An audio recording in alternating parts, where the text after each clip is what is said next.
Richplanet TV is sponsored by PrepperSafeHomes.co.uk, manufacturers of instant protecting you, your family and your home.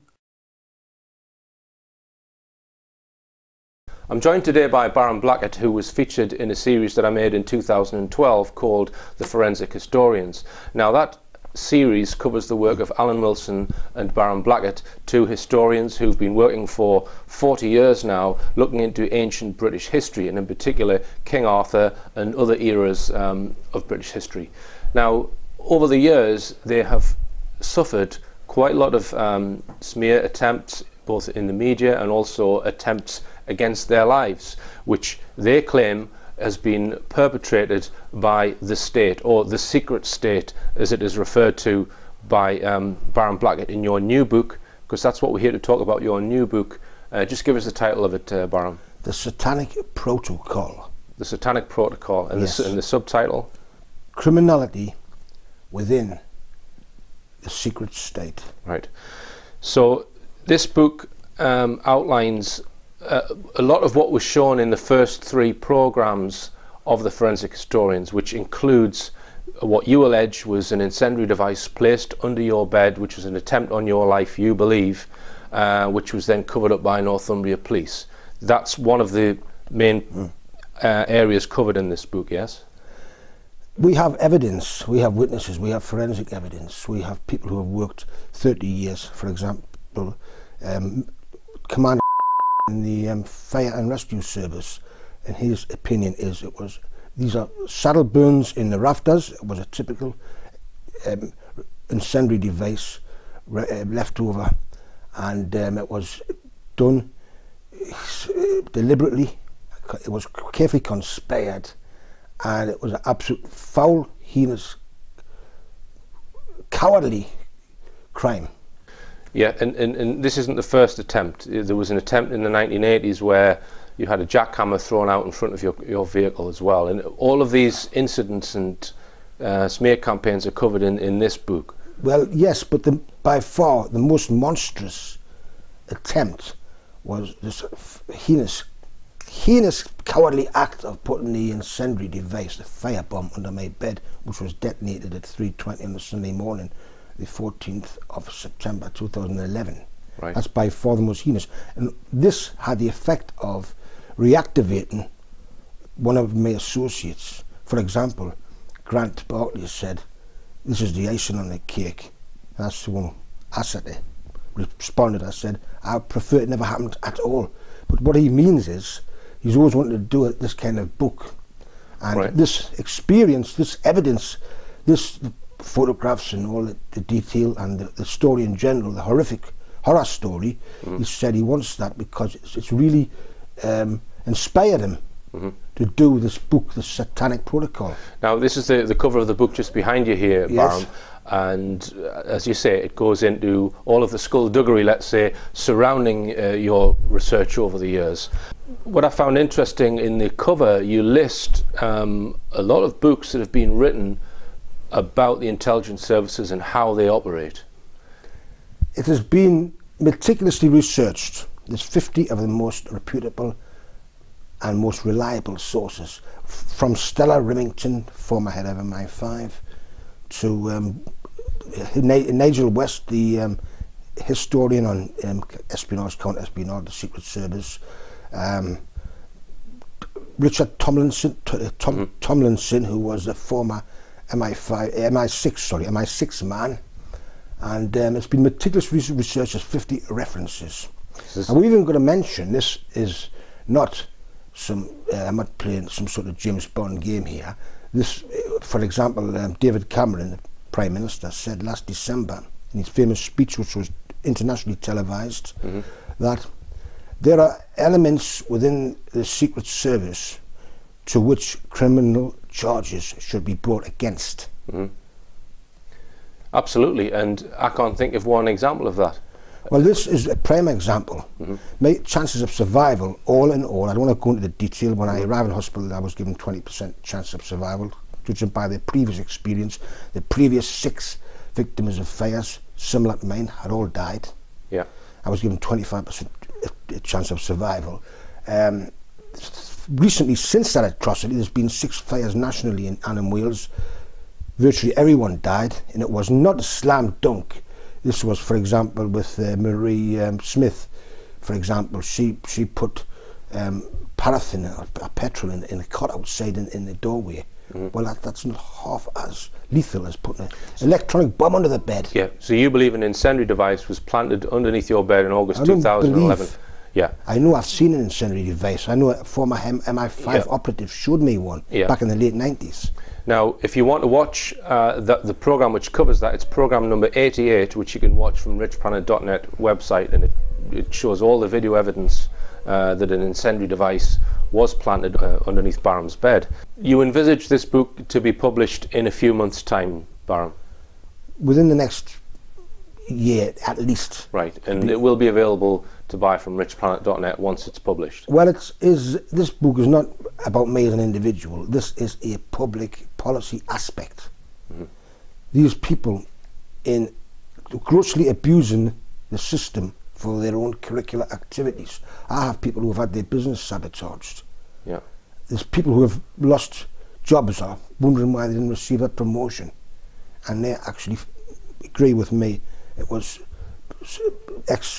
people in the secret services who are using the system, the resources of the system for their own curricular activities. So it's not me as an individual, it's basically a cancer in society. Right, and it's a true story based on things that have happened to you over the years of your historical research. But it's written in the form of a novel, is that right? It's written in the form of a racy, really spy novel. Not necessarily, it could be fiction, not necessarily spy novel. In the main purpose of the book is to expose a monstrous atrocity which would make the Marquis de Sade puke. Okay. Now, just tell us about the physical and psychological effects on you of this atrocity in 2011. The physical and psychological effects are I've been diagnosed with having a fractured memory. I have got post-traumatic stress disorder. I've been given all sorts of medication for that. Right. Usually it happens with people in the military. And it has actually made me stronger, seeing the world in a different light. And now, just regarding the fire and the evidence from the fire, I often get asked if there's been any progress. You made a complaint to the police authorities, the IPCC. They wrote a report which was just a whitewash, I felt. I've read the report. But you're still looking at getting the floorboards tested that you believe had an incendiary device planted on them. So you've actually taken a piece of that evidence and it's gone abroad. And you're still seeking to have that tested for traces of incendiary. Yes, at the request of a few of our associates, I've sent samples to the United States and Europe. Okay. I've had to do that because I've got no intention of going on some wild goose chase in Britain, coming up against brick walls. So we've done that, and that should produce the truth. This is not a history book, Barham. This is about conspiracy, essentially. And so what kind of people do you think would be interested in it? It is a subject that is of mass appeal. It's a combination of the Pelican Brief with Denzel Washington. It's a combination of Die Hard film. It's a combination of conspiracy theories with Mel Gibson. It's a combination of several motion pictures. But it's even more horrific than any of the acts and deeds in those motion pictures. And so as a mass market, it's a combination of true crime, horror, thriller. Okay. All right then. And it's also, the reader will find that will learn a lot, and it could be beneficial in his own preservation. Yeah, for people's self-knowledge of what the intelligence services really get up to. What they really get up to. There's 50 of the most reputable references, and most reputable sources, and it's based on solid foundation. Right. Okay. Well, thanks for speaking to me, Baron. We're in Alan Wilson's garden, and Barham is not the only one who's just finished a new book. You've written one as well, Alan. Yes, almost finished, yes. And it's called The Invisible Kingdom of Britain. Yes.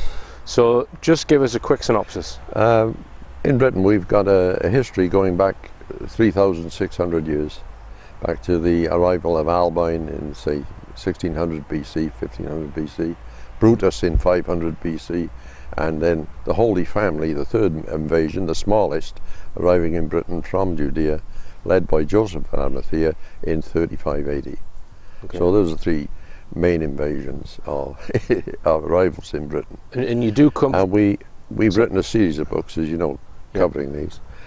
What we're trying to do in this book is to discover and uncover why all this has been sort of cast aside and neglected. Right. And you do cover some of the later period going into King Arthur in the 4th and the 6th. It's a natural follow-on. I mean, like dominoes, you know, one after the other. What has happened, basically, and we opened the book, is the most titanic event ever happened in Britain. A comet wrecked Britain in the year 562. Okay. Now, this has been generally poo-pooed and disregarded because the Church of Rome ran Europe, as it were, and said no stone could fall from heaven on earth. Mm-hmm. And finally, when a shower of meteorites fell in France in about, I think, 1803, and earlier a potentate in Hungary, a big prince, had nearly been hit by something falling from the heavens, they finally had to admit stones do fall from heaven. Right?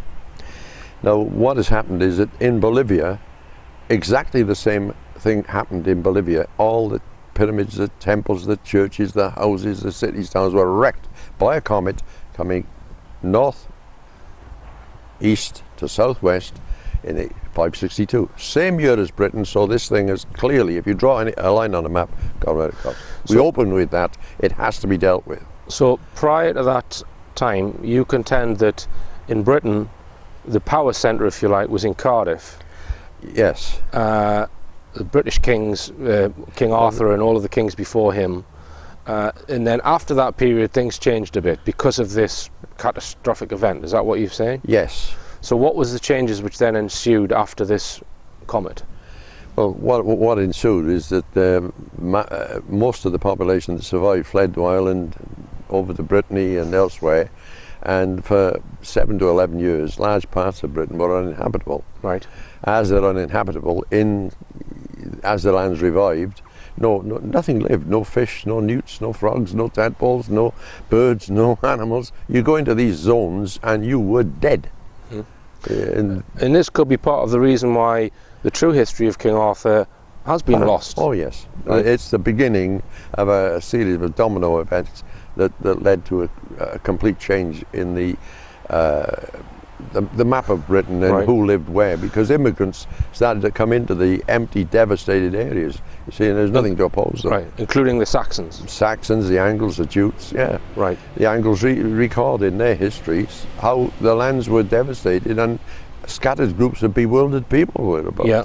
Now, you were telling me that you think there's some physical evidence of this comet up in Scotland. Just tell us about that. Yes, the Brochs in Scotland, they're large, huge towers in Scotland, massive things, castles, circular. Walls are so thick that you can go up, little tunnels to go to the top in the walls. Other hill forts, and all the stones are fused together. In other words, they've melted together.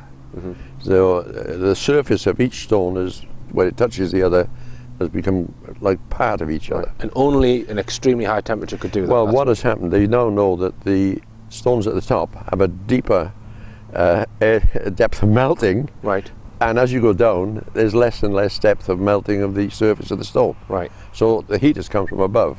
Right. Now, a comet travelling at, 13,000 miles an hour or whatever, zoom, whizzing over, heat generated several thousand degrees centigrade, it would melt stuff, but they wouldn't have time to crack. Right. And we are making plans to go up there and film some of this. We are going to film it, yeah, and everything fits and works. The whole thing, it fits together like a glove. And you also, I haven't seen these references, but you claim to have discovered references in other early historians were recording. Oh yeah, John of evidence Asia, who was live at the time, records it. What happens if a comet passes over the Earth? What it appears to have done is shifted the Earth poles by 1 degree.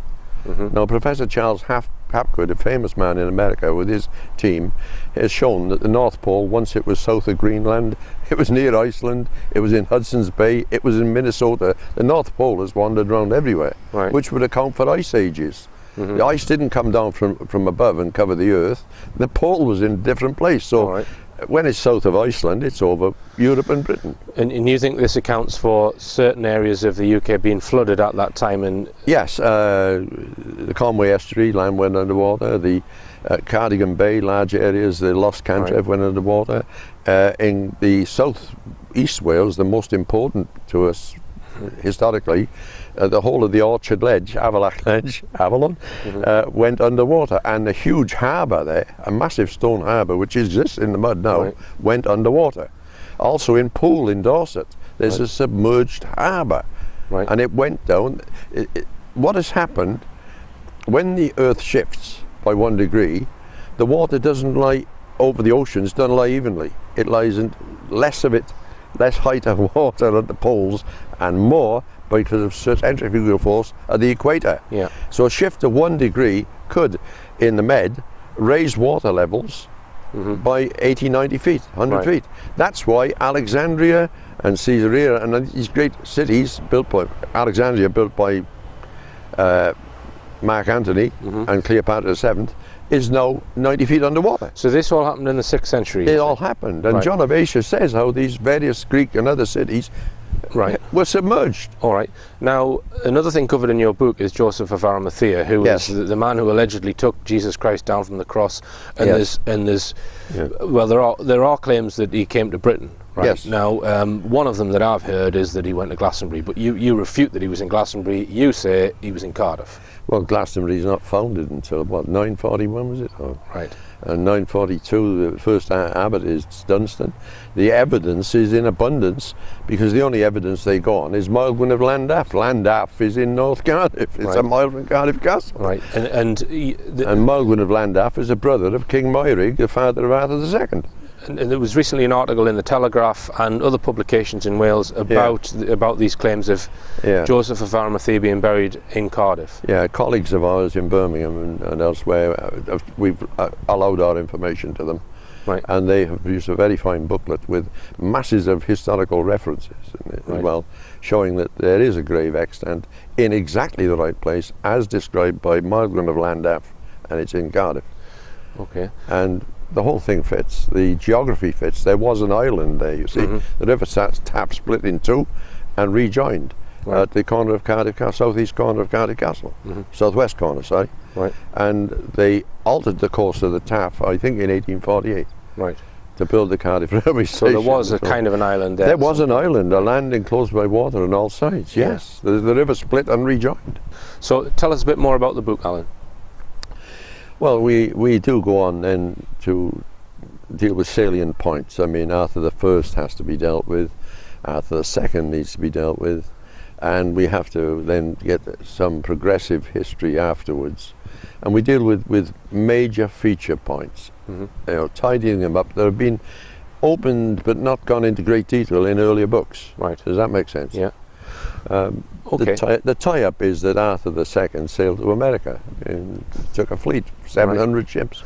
Now, earlier this year, I went to Nevin and I did some filming there. Also went to Pontypool and a few other areas of Cardiff. So, Alan and I are planning doing a few documentary-style programs featuring a lot of the video that I've taken to represent some of your historical research. But unfortunately, it won't be broadcast on Showcase TV. But I do intend to put it out in video format on the website, and I am looking for other outlets that will want to broadcast some of this very interesting history. We only deal with history. If it's in the history books, we'll investigate it. We don't deal with supposition or romance. We're not interested. We deal with history, nothing else. And well, other than Barham's book. Well, you know, he likes to write his books. And why shouldn't he? Exactly. When do you envisage your book being available, Alan? Well, hopefully later this year. Later this year. Hopefully, yeah. Right. Okay. All right. Then. Well, good luck with that, and hopefully, we'll, as I say, we will be recording some more material, documentary style, with some of the footage that we've taken of South Wales. We can only tell the truth. Right. Okay. That's all we can do. Thanks, Alan. Now, Alan stated after the interview that it's a fact that British ancient churches built before the comet catastrophe of AD 562 are orientated over 1 degree out of true east. He contends that the North Pole was shifted by over 1 degree, stating that the pre-comet section of the Nevern Church and St Paul's Cathedral, London, and other ancient churches are all 1 degree out of true east. St Paul's has bishops listed from around AD 160, and when Christopher Wren was charged with rebuilding St Paul's Cathedral after the Great Fire of London of 1666, he found that the old cathedral was over 1 degree out of true east, but he stuck with this, and the new present St Paul's Cathedral is allegedly still 1 degree out. This shift, according to Alan, accounts for changes in sea levels at that time and explains why certain areas became submerged at that date. Join us after the break. Richplanet TV is sponsored by PrepperSafeHomes.co.uk.